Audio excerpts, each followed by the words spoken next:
Apologies for this. There we are. Right. Okay, we're on live. Okay, let's get down to speaking here. Okay. Hi, guys. My name is Andy N. Welcome tonight to the launch for Words to Remember, the first charity anthology from Printed Words. I'm going to be the host for tonight, and I'm going to start things off by reading out one of my 2 poems in this book. This poem is called, I'm going to do, With You at Trafford General. And this is the true story that happened to my father and me a couple of years ago. Don't forget how close it was when he rang you up after going to the doctor's for a routine appointment over something else. They mentioned the C word then. And he dragged you out of the meeting almost in tears. Don't forget the way he couldn't find the words and kept losing his thread for a good minute or 2 before your mother had to finish the call and literally almost shout down that word for you on the phone, her breath stopping and starting over the news. Don't forget how close it was when you went to the hospital with him and sat there outside the ward, your fingers hunched over your bag in worry, unable to do anything but stare at the clock. Don't forget the way he couldn't find the words, just looking at the outside of the taxi on the way home, almost like he was calculating how long he had left, like he did when his own father went downhill, eddying round his own concerns like rocks, until he got the letter giving the all clear and clutched it like a trophy for gaze, and the wind swayed in your pockets in relief. Okay, guys, that's my poem done. Now, what we're going to do today is Printed Words is run by Amanda Steele. I'm the hired help with as a partner. But Amanda's now going to tell us all a few words about this collection. Over to you, Amanda. Hi everyone, I'm Amanda.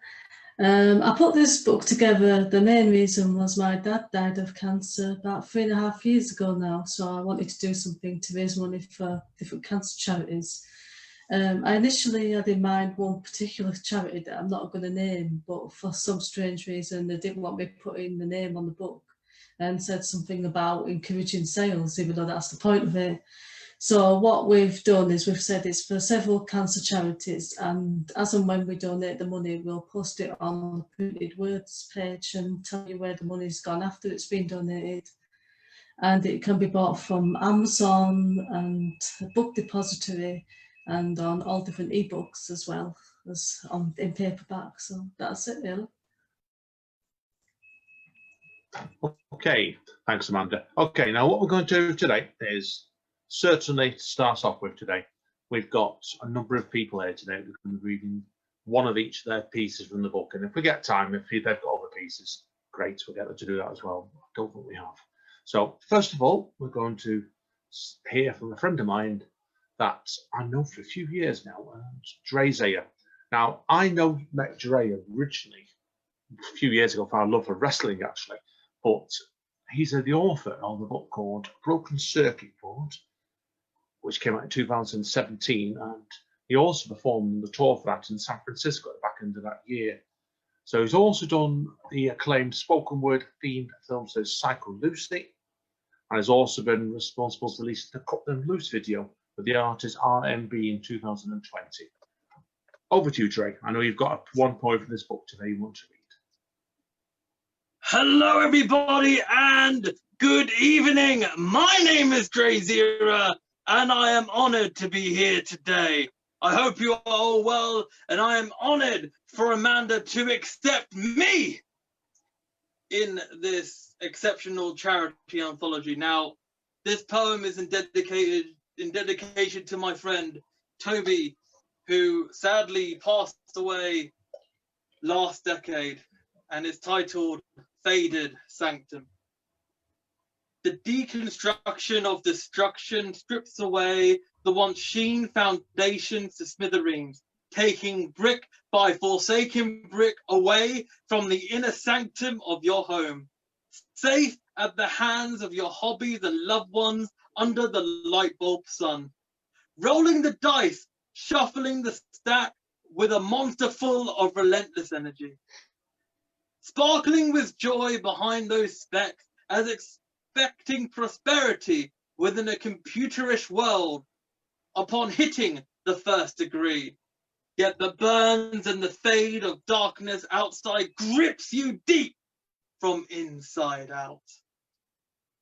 When the spiral staircase collapses trying to climb up, it's no wonder under the rubble the soul's crying just to lie down from the pain, to try to climb up. Stone cold chills as you lay alone, stone cold stains as you lose that star, stone cold tears as you gasp for breath, stone cold ebbs of movement as time stands still.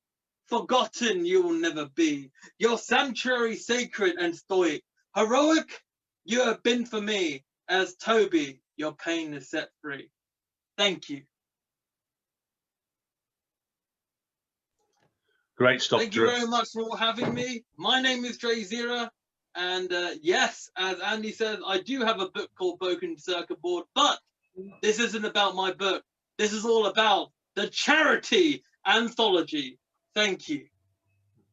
Thank you very much, Dray. Always appreciated, my friend. Okay, moving straight on.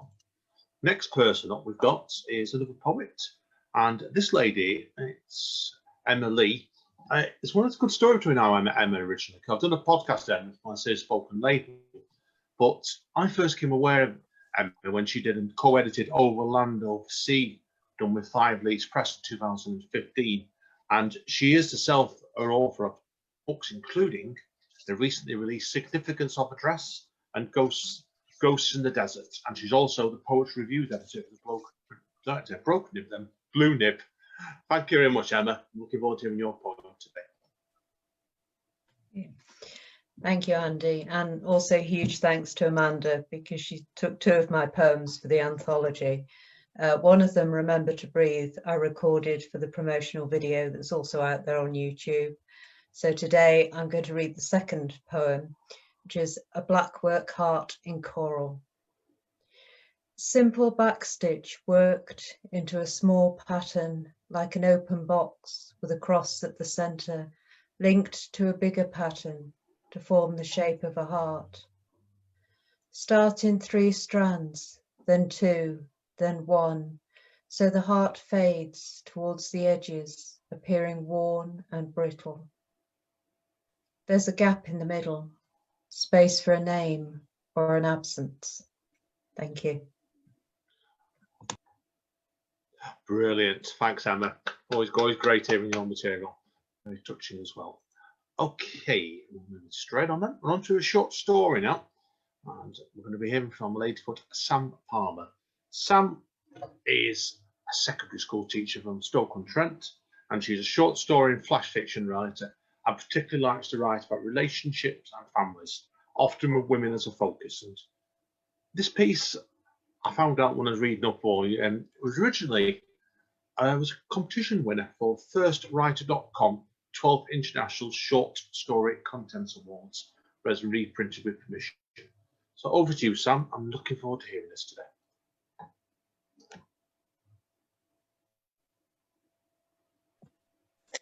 Hi, hope you can all hear me. Yeah, I wrote this a really long time ago, and when I saw that you were looking for pieces, I thought it would be a nice way to reuse this for a worthy cause. Okay, it's called Dusk at the Plaza de Armas. Mum, I've decided we should go on an adventure. This was said in one breathless garble by Emma as she barged into my kitchen. This was typical of my only child, always in a rush, always frenzied, my very own whirlwind. She gulped down the tea I made her, jammed in a biscuit. We should travel, somewhere special. What's brought this on? I feel itchy. I need to get away. I'm bored of everything, she said in a melodramatic tone. Let's just do it. Is this about David? No. She saw the look I gave her. Honestly, I'm so over David. In fact, I'm so over men in general. She pinched another biscuit. Boys smell. What's this really about? She took both of my hands in hers and looked me in the eyes. This is about you, me, fun, an amazing experience. Emma, I couldn't possibly. She batted my comment away like an irksome fly. What's stopping you? Come on, Mum, live a little. Life's too short. She looked away then, and I thought maybe an image of her father had passed through her mind. The plea had hit a chord. She knew it would. It had been 7 years since Brian's death, 7 years of feeling useless and lacking. Even though Emma visited, I was lonely without the companionship of my husband. I would find myself putting the television on just for the noise. I don't have money for adventures. She shrugged. I've got savings. You've got some money from Dad. We can make it work. The barriers were removed. We would go on an adventure, and that was that. A murmur came from the bed. Dropped the clothes I was folding. What was that, darling? The light, Mum. The light. I knew she wasn't talking about some heavenly light. Neither of us was that way inclined. I knew exactly what she was thinking about. Cusco. She was thinking about the main square, Plaza de Armas, and the dimming light. How beautiful it was. I knew because I thought about it all the time too. I grabbed her hand, the skin papery and cool. Yes, sweetheart, I remember. I'm here. Before I'd finished speaking, she was already gone. That's what she did now, drifting in and out, pulled by morphine. I fluffed the pillows behind Emma's head, kissed her on the forehead. My gorgeous girl has been hollowed out. She is nothing now but a brittle exterior that seems as if it would crumble and blow away with a single breath. And yet, she's still here, clinging on, tenacious and brave to the last. The world intruded through the bedroom window. Outside, people walked, traffic hummed, and life went on. I pulled the curtains closed and sat in the chair beside Emma's bed like a sentry at a post. My eyes blinked. They were sore and hard to keep open. I let them flicker shut and listened to the faint wheezing sound of Emma's breathing.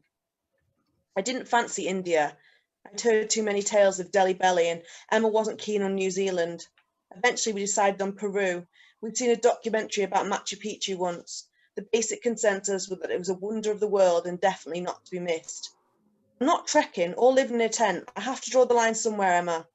She told me to chill out and that I really needed to lighten up if this was going to be any fun at all. We planned, we packed, and before we knew it, we were on our way. Emma spent the whole journey bubbling away in her seat. Excitement escaped from her in scalding puffs. She went from reading a book 1 minute to watching the in-flight film the next, flicking channels like a mad woman. When we landed, they hadn't even opened the doors before she grabbed my hand and dragged me up. It was late afternoon when we reached our hotel. We'd stopped just long enough to dump our luggage, not even bothering to unpack. Instead, we walked up the hill to the centre of Cusco. On the way, we were stopped by mothers who sold trinkets with babies strapped to their backs, tied on with striped blankets. Older children were sent with baby llamas in the hope of persuading tourists to part with money for pictures, which we did.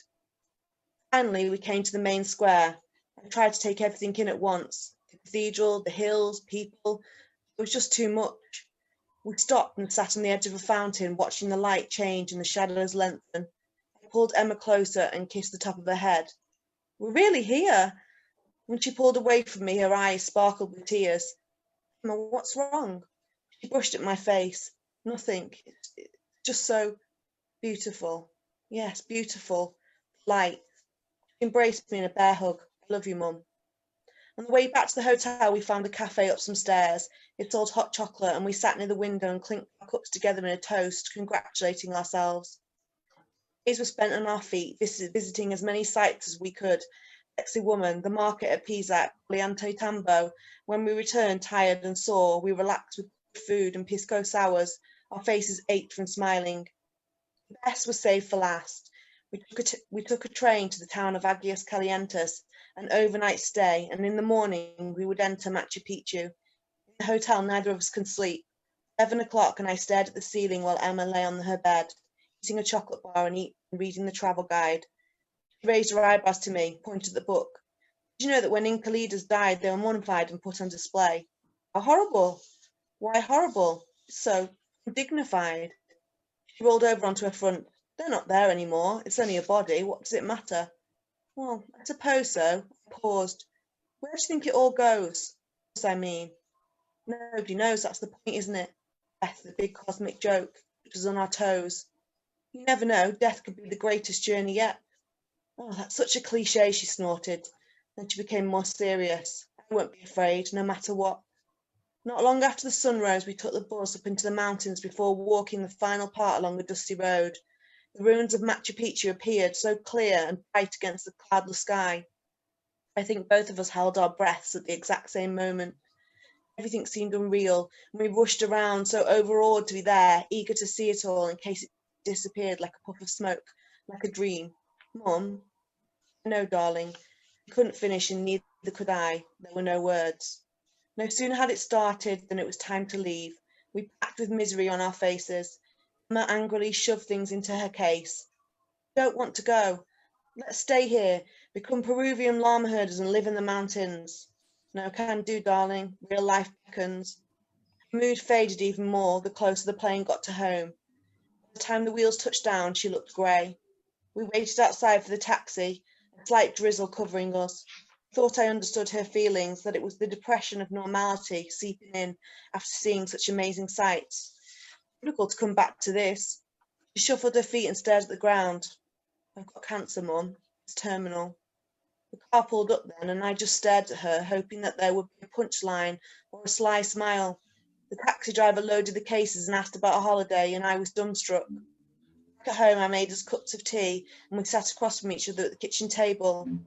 You're only 36, Emma. We'll fight this. We'll give it everything we've got. When does your treatment start? It doesn't.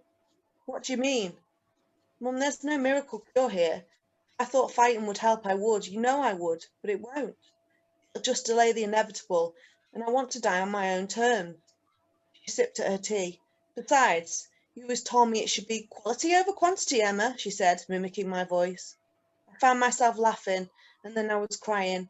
Oh, Emma, you should have told me. You knew, didn't you? The whole time we were away, you knew. Yes, I knew. She gathered me up in her arms and held my head to her chest. It'll be all right. Beside me, Emma turned in bed, muttering. My eyes blinked open, and I got out of the chair, sat on the bed, put my hand on hers. Disease had caught hold like a spark on dry leaves. One day she was fine and strong. The next she couldn't lift herself out of bed. Once she stayed in bed, she couldn't leave any more. I tried to talk her out of it, but she was adamant. I want to die here. I'm not going into the hospice. That's an end to it. Her eyes were still closed, but her lips moved. I lowered my ear to her lips while she whispered. I heard her last words. I carried on holding her hand, smoothed her hair away from her face. Let's go on an adventure, you said, and by God we did. You'll be the scout for the next one. You'll see what's what. You'll make a trail, my little whirlwind. But I think it will be hard to beat the light falling on the Plaza de Armas, Cusco, when I had my beautiful, beautiful daughter by my side. Fantastic. I full well remember that one coming through, Sam, actually, when Amanda actually got the book together, and I remember telling me at the time on this one, because she asked me to do a quick proofread of everything that got accepted into the book, and I remember that one almost being a proper lump to my throat. It's great to hear that one today. Thank you. Okay, moving on to poetry now. Back to poetry now. The next person is, sorry about this, my computer's laptop's just frozen me. Right, is a gentleman, and I've known this gentleman for a few years now, actually, and he's a regular over at the Literature Open Mic night I run in Stretford, Speak Easy with Amanda Steele and C. Smythe, and he's brilliant, this guy. Really, really, always great to see him. Anthony Smith. Cheers, Andy. Thanks. Thanks as well for Amanda for having my poem in anthology. Thanks. This poem's called Floating, and it's about noticing the little things and how vibrant and how when you just noticing the little precious things in life and how precious life is. It's called Floating. I stare at the clouds and imagine sitting on a big, fluffy, floating piece of cotton wool high in the sky, dreaming of the way it would feel on my skin as I sink into the soft surface, so comfy as I close my eyes. I take a bite of the soft candy floss as it melts in my mouth, my taste buds tingle so sweet. Light as a feather, I would float with hands behind my head. Oh, how deep I would sleep. As I awaken on top of the world, I witness the view at a height only a soaring eagle could possibly be, overwhelmed at being able to enjoy the glorious greens of the earth and the beautiful blues of the seas. The joys of wonder as the amazing glare of the sun sets and the crimson sky glows and grows richer. An image words cannot begin to describe, an absolutely unbelievable, perfect and priceless picture. Thanks. Brilliant, and it's always great to see your stuff, mate. You've got that sort of earthiness, always enjoying your work, so it's great to see you again, mate. Thank you for that today. Brilliant as always, mate. Okay, moving straight on now. We've got over to another short story now, and this is a lady that, I'm trying to remember how I first met her now. This one here is Amanda actually knew before I did through, I think it was a LinkedIn group, no, Instagram group Amanda used to be on, and for various reasons I ended up talking to her through Facebook, and I did a session for us for my spoken ladle, and she's a regular on my workshop as well, so always great seeing Linda here. So Linda Quinn, over to you.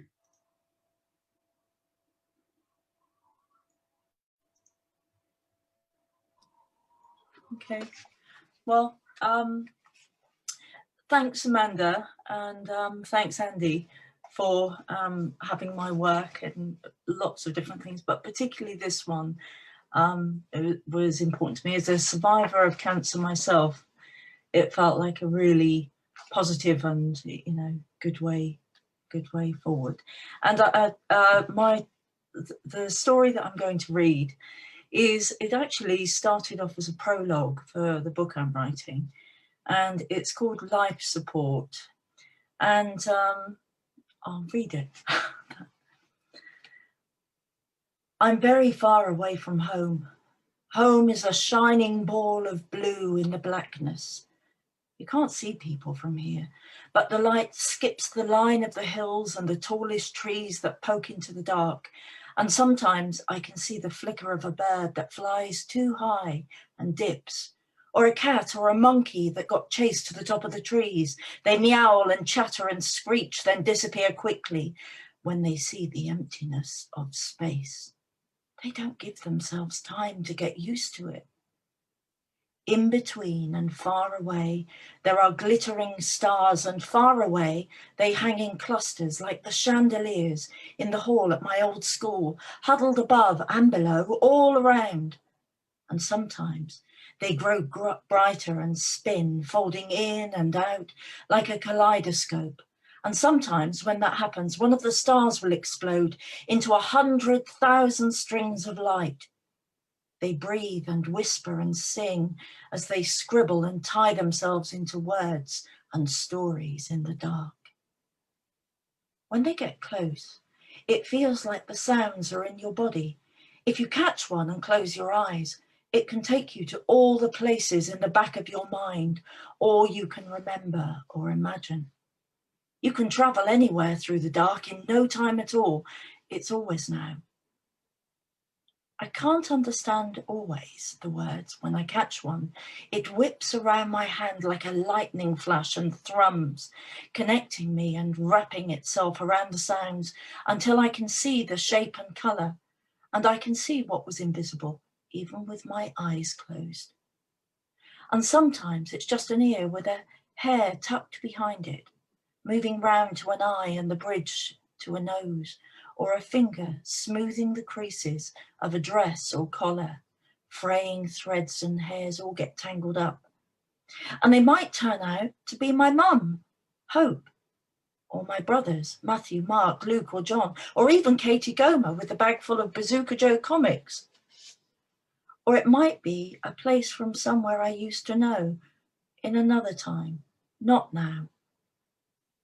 Sometimes I can bring things back here with me through my mind. There's a whoosh, and they are on the moon when I open my eyes. Not people. The strings will bring them if they sound. But things, the things that the other people won't miss. Like the tall trees that were sucking up the epidemic through the trunks and branches along the canal in the valley meadow where our caravan used to be. Their leaves are bright yellow, so they disappear and nobody can see them in our place on the moon. Our crater is on the far side of the moon horizon, but we made a ladder so we could get up and peek over the edge to look at our old world in the universe when we want to. I can order things from the catalogue, and they are there when I open my eyes. It's only me that can do it because I was the last here. I got all the things from the removal truck that they were taking away from the Toffee Man's house after he died. The Toffee Man was waiting for me when I got here. I can't remember how. I just wished him, I think. I was just standing on the wall of the crater, but he was reaching his hand across to me from standing in the air over a lake of ink in a deep, deep bowl, and I couldn't see the bottom. And in my mind, he said, I could just jump. I was a bit scared. Although I could see the ground on the outside, it was still a long way to jump. So I laid down on the side of the lake to think of getting brave, quiet and still.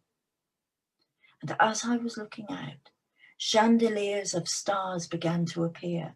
And then I saw one big star and thought it was the moon. I remembered it was the Earth, because it was in the book about space that Elijah gave me. And like they said on the telly, and like the song on the radio, it was blue and blue and blue. And it was then I knew I was on the moon. That's when the first star exploded and all the whispering strings came past. I could hear my mum's voice. She was shouting, but I couldn't understand what she wanted. I didn't know how to catch the strings then, and I thought I might be in trouble. I couldn't see her. I was trying hard to call her, but she couldn't hear me.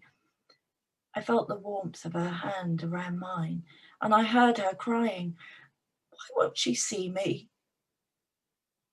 I tried to concentrate, and I couldn't do any of the things I needed to do so she could hear me. Dad started talking, telling her she was right about the Toffee Man, and I felt angry. I trembled with red and green, and I wanted to tell her she wasn't right. She wasn't right. And the voices faded, and the strings travelled past the earth into the distance, like the voices of walkers in the woods. It got dark again, and I thought I was lost forever.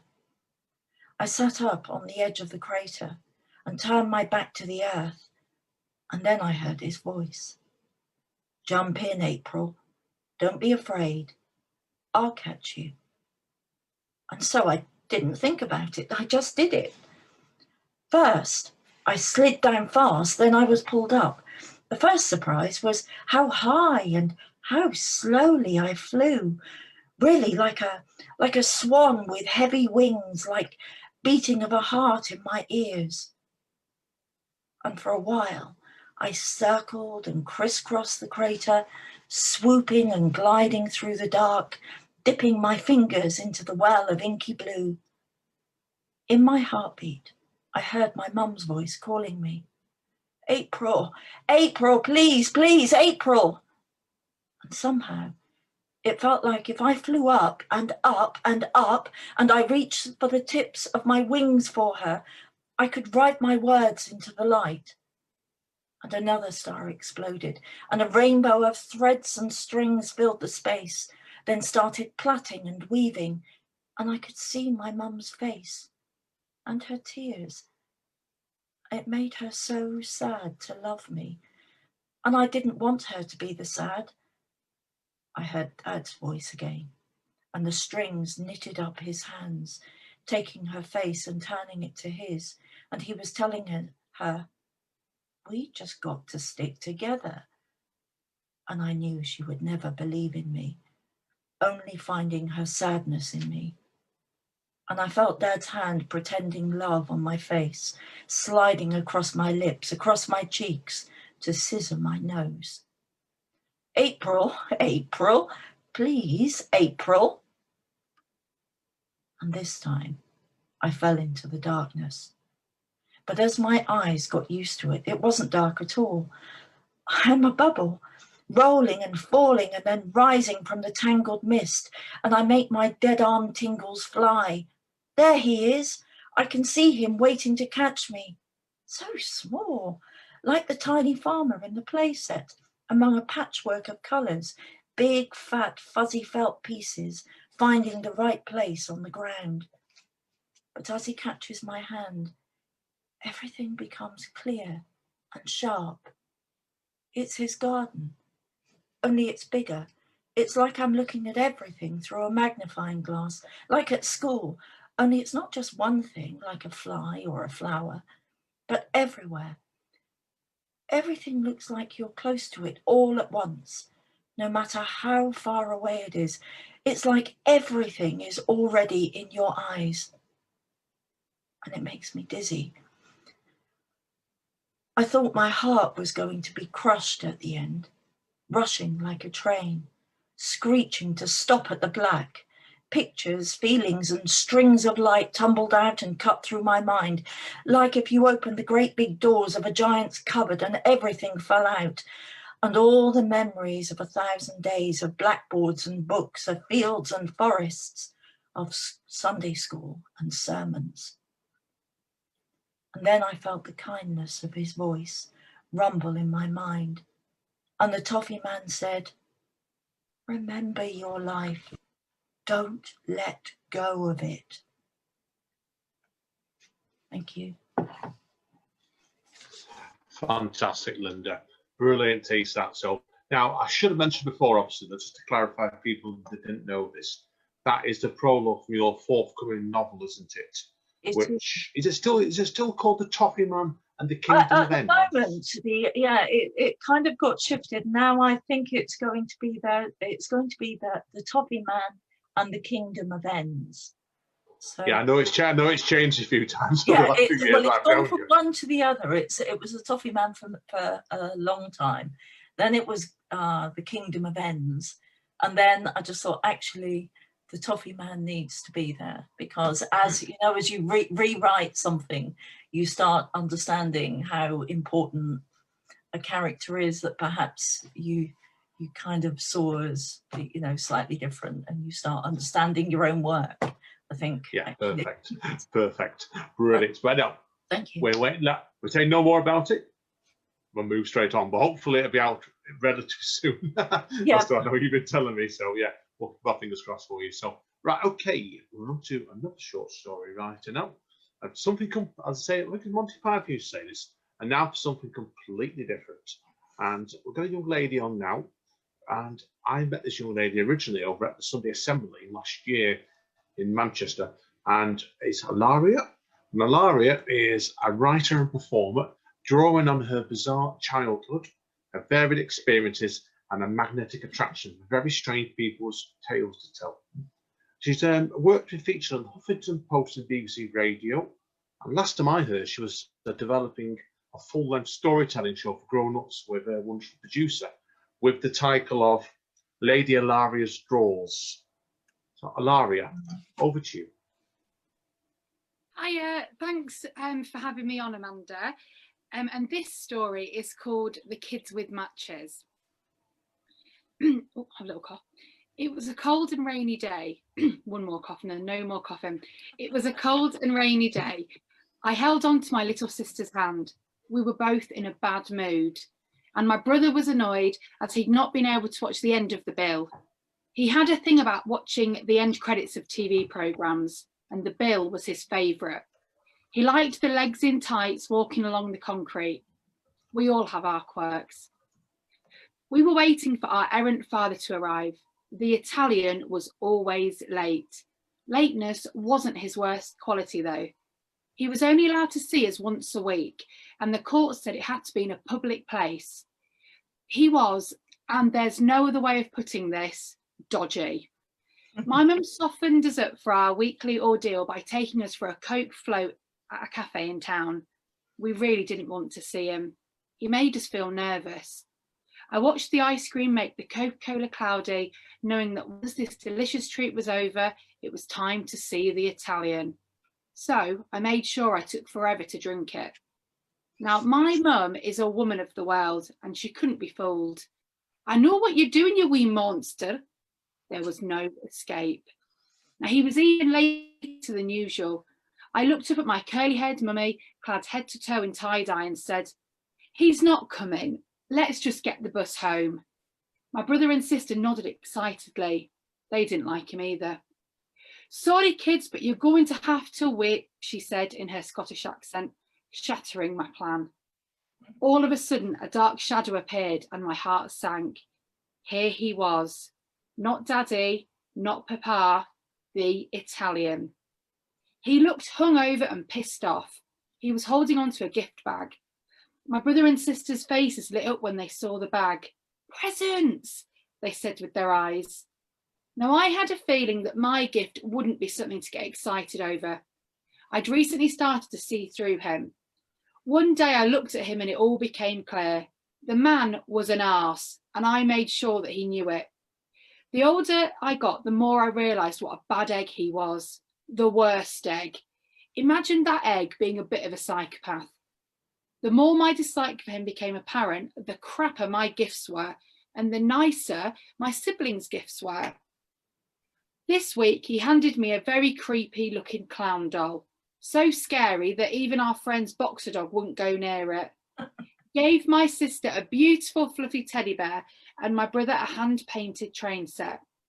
Now, I wasn't really that bothered, to be honest, but a decent gift would have slightly softened having to see him, especially because me and my siblings had seen him take the money out of my mum's purse the week before.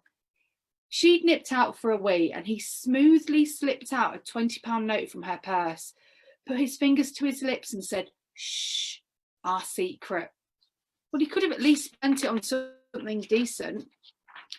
Us three kids gave my mum a cuddle and waved goodbye to her as we followed the Italian into Rascals. Now, Rascals was an indoor play centre.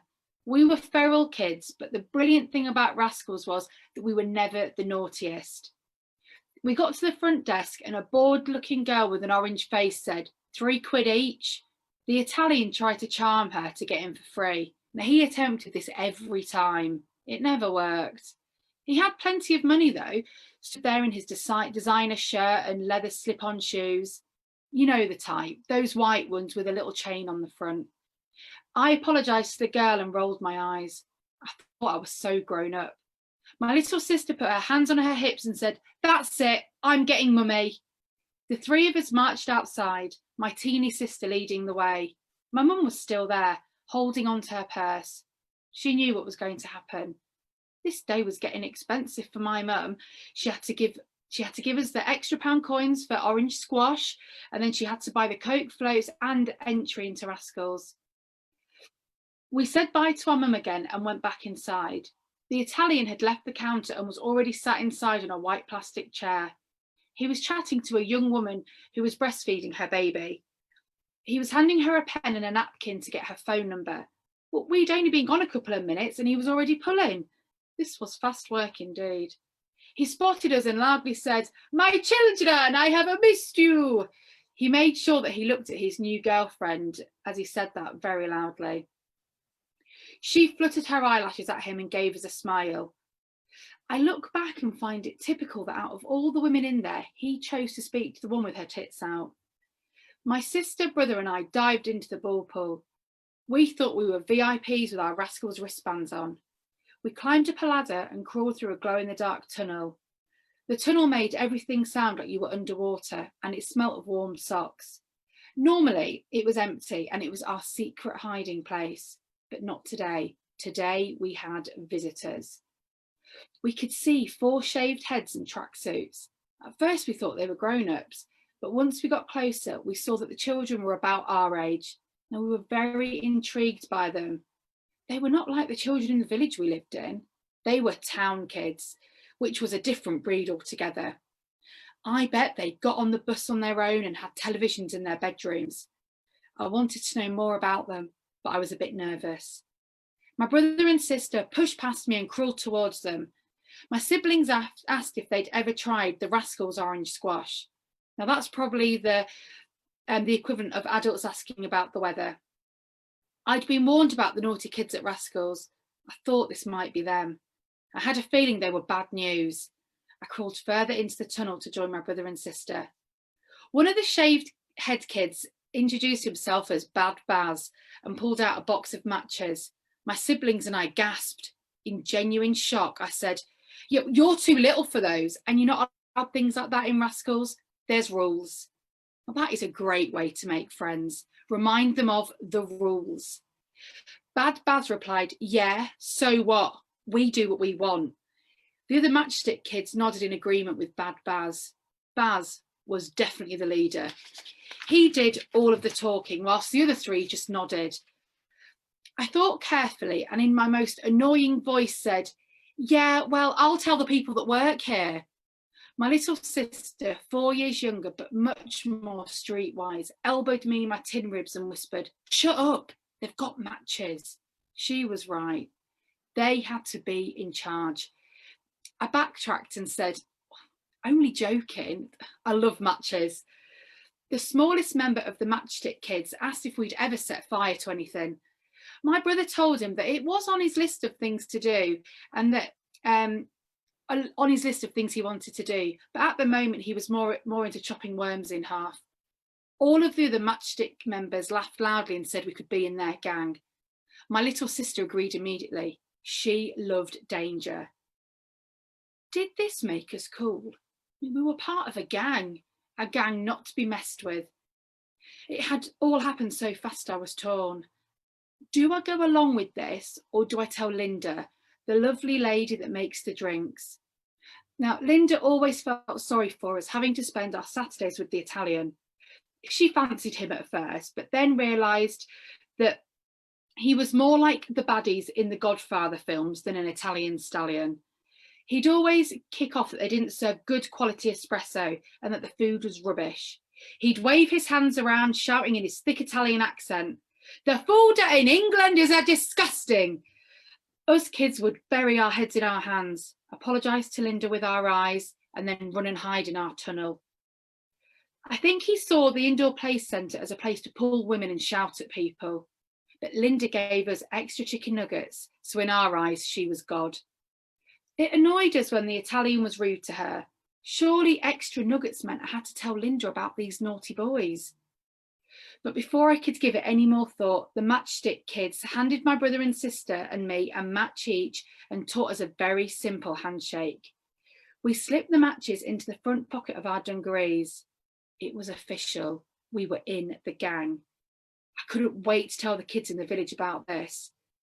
"So, what now then?" I said with big eyes, looking at my fellow gang members.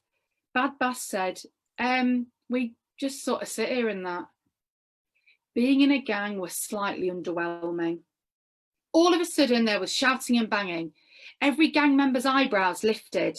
I crawled back to the tunnel opening and peered through the coloured ropes to see Linda frantically looking through a drawer. I shouted her name and she beckoned me over. I mouthed, "We need to go," to my siblings. We did the secret handshake with the gang and told the gang we'd be back. We went over to Linda and she said that the Italian was locked in the toilets and she couldn't find the key. She was trying to not laugh. This was golden. The four of us all huddled together, giggling. We could hear the Italian kicking the door and swearing loudly. He was huffing and puffing and shouting over and over again that the lock is stupid because it is English. Mums held on to their crying children and sipped their coffees. They wanted to know what was happening. As funny as this was, we had a reputation to uphold. We were part of a gang now. We even had matches. Something like this could affect our newly found street cred. I was sure Bad Baz's dad had never been stuck in a toilet, and if he had, then he would have fought his way out. I glanced back at our beloved tunnel and saw the gang staring. They looked like a skin-headed totem pole. My little sister said, "Ilaria, let them know to stay there." I put on a big smile and gave the gang the thumbs up. "We'll meet you in the tunnel next week," I shouted. They smiled, waved their matches and went back to the tunnel. Phew, we were still cool. Looking back, they were odd kids. Linda sent the orange-faced girl on the front desk over the road to the mechanics to see if any of the men would come out and sort the toilet door. Linda sat us down and gave us extra strong orange squashes and a jammy Dodger biscuit each. Everyone was staring and whispering, but we didn't care. This was brilliant. Through mouthfuls of jammy dodgers, my brother said he'd be up for seeing the gang again. My sister and I agreed. This was great. Orange squash. We had a gang and the Italian was making a tit out of himself. Eventually, 2 grubby, smiley-faced mechanics sorted out the lock and released the raging Italian from his toilet hell. They tried to make a joke, but the Italian was having none of it and kept shouting how this wouldn't have happened in Italy. We slurped the last bit of our orange squash and watched him. What was he going to do next, we wondered. He hungrily put a cigarette to his lips and looked in his pockets for a lighter. He couldn't find one in his expensive trousers or in his designer jacket. Linda shook her head. She didn't have one either. He looked at the mechanics. Sorry, fella, but you didn't laugh at our joke. See you later, pal. And they went back to the garage. He needed a cigarette desperately after being locked in the toilets and being with his kids for more than 5 minutes. He was waving his hands around in a way that only an angry Italian in need of nicotine can. I need a match, just a one match. We looked up at him sweetly and shrugged our shoulders. What did he expect? We were children and children don't play with matches. As he stormed off to go round the tables in search of a light, I winked at my brother and sister, then tapped the front of our dungarees. We did the handshake. No one messes with the matchstick, kids.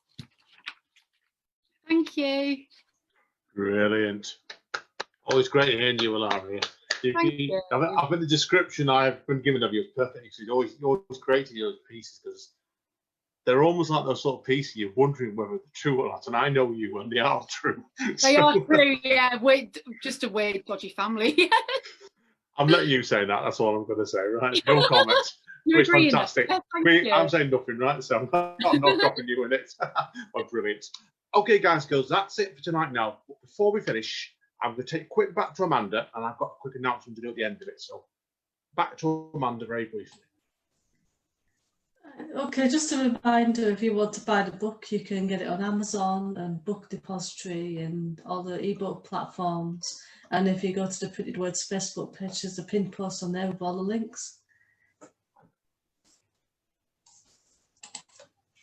Okay, right. Before we finish, guys, just to let you all know, it has been streaming live on my wall on Facebook. After this finishes, it will remain on there. I'm then going to get, as a public showing, I'm then going to get rid of this shortly, and this will then be going onto YouTube. And whoever's not friends with me on Facebook, I will be passing the links over to Amanda to forward over to you. So you will have these for your records, everybody, okay? But keep your eyes on the Printed Words page. I'm not going to say anything else at the moment, but I do know Amanda is getting another project in mind. Whether it be later on this year or be in next year, keep your eyes on it, because there's certainly more to come from Printed Words. Well, thank you again, everybody, tonight. Brilliant. And we can share any videos and things. Everyone's happy with that. Please do. Please do. That's what it's there for. Yeah. Great. Okay, guys. Thanks. Stay safe. Thank you. It was brilliant. Thank you. Thanks, everybody. Take care. Good night. Bye. Well done, everyone. Good night. Bye.